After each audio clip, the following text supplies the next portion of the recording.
of goldsmith. He was a pious man.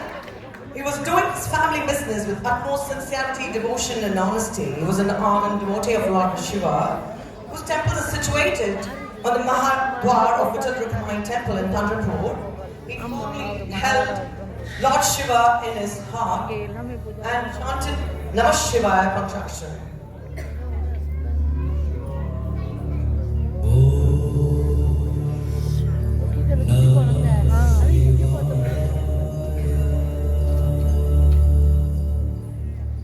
He was non-compromising, staunch Saivat, and even though he lived in Panduranga and though his house was just very near to the temple, but he never wanted to visit Lord Vittal or even his devotees. Everyone in the village knew of this peculiar quality of his. Scene 2.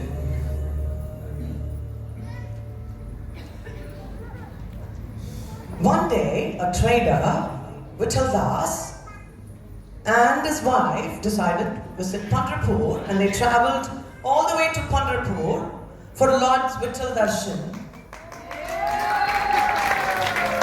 Since they had no child for a while, they prayed to Lord Vittal for blessing them with a child.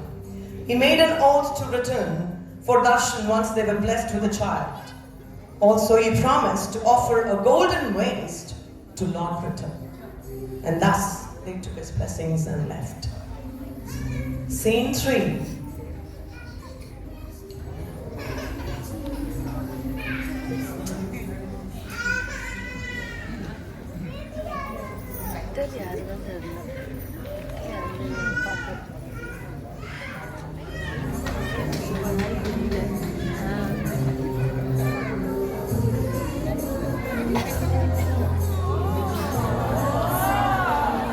After a few years, Lord Vittal bestowed his blessings on the couple with a beautiful girl child.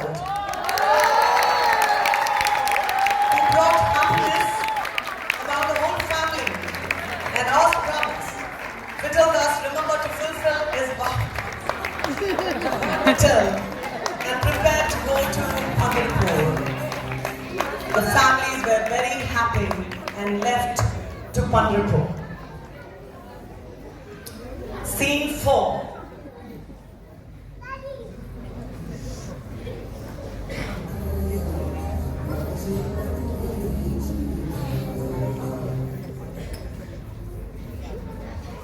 Vittal Das, his wife and little child, after taking the child to the temple, they went to take his darshan and asked the priest where he could make the golden waist chain for Lord Vittal. The priest mentioned about Narahari Sonar, who had extraordinary skills in making gold ornaments. Then Vittal decided to meet Narahari. And thus they left to meet Narahari Sonar. Scene 5. Vittal Das, inquiring about Narahari Sonar, went to his house when Narahari was busy making gold ornaments. Vittal Das told Narahari that he had come to see him with a special jewel order. Narahari asked him what he wanted, and Vittal Das said he had come there to make an exclusive kind of a waistband. Narahari immediately agreed to this and wanted to know what for whom he would making the ornament for. Vittal Das mentioned that it was for the great Vittal, and we are really shocked on hearing this. Vittal Das did not know what to do. Vittal Das pleaded him, and reluctantly, Narahari accepted to do a waistband for Vittal. However, Narahari asked Vittal Das to give him the measurements, as he strictly denied not to go to the temple. Vittal Das somehow agreed to bring the measurements and proceeded towards the temple. Scene 6. Vittal Das then went to the temple and asked the priest to take the measurement of Vittal's waistline.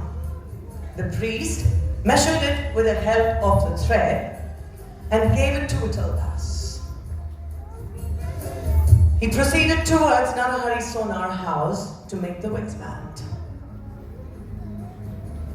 Scene 7.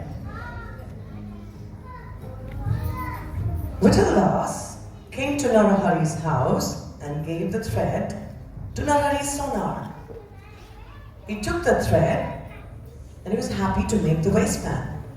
And he said he would start his work and he asked him to come after a week.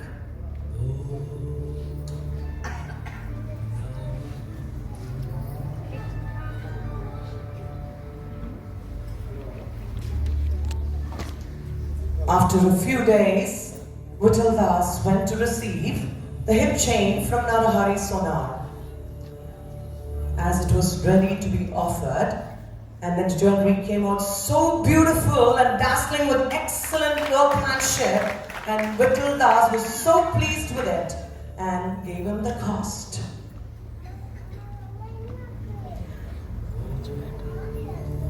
Scene 9.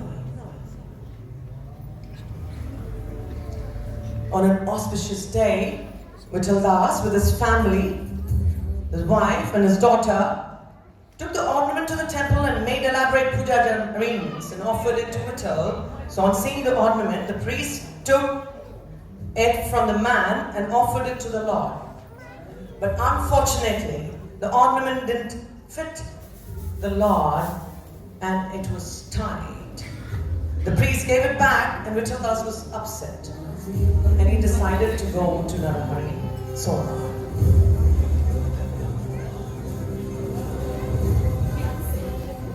Scene 10. Disappointed Vittaldas, he took it back to Narahari and told him that this waistband didn't fit him. And Narahari was shocked to hear this. And Narahari added an extra link to the jewel to increase the length.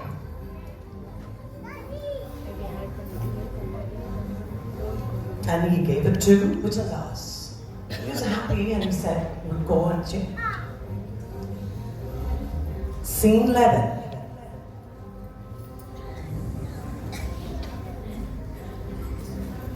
Again, Vittaldas went to the temple and so happy to give it to the priest. The priest took the hip chain and tried to put it around the waist, but this time surprisingly the waistband was too loose. Vittaldas was so upset, he said he's made a committed mistake to the Lord and went upset to meet Narahari sonar.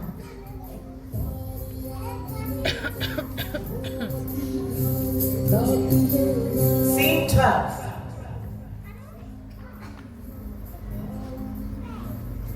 Vittaldas went to meet Narahari sonar and he said that the waistband did not fit Vittal.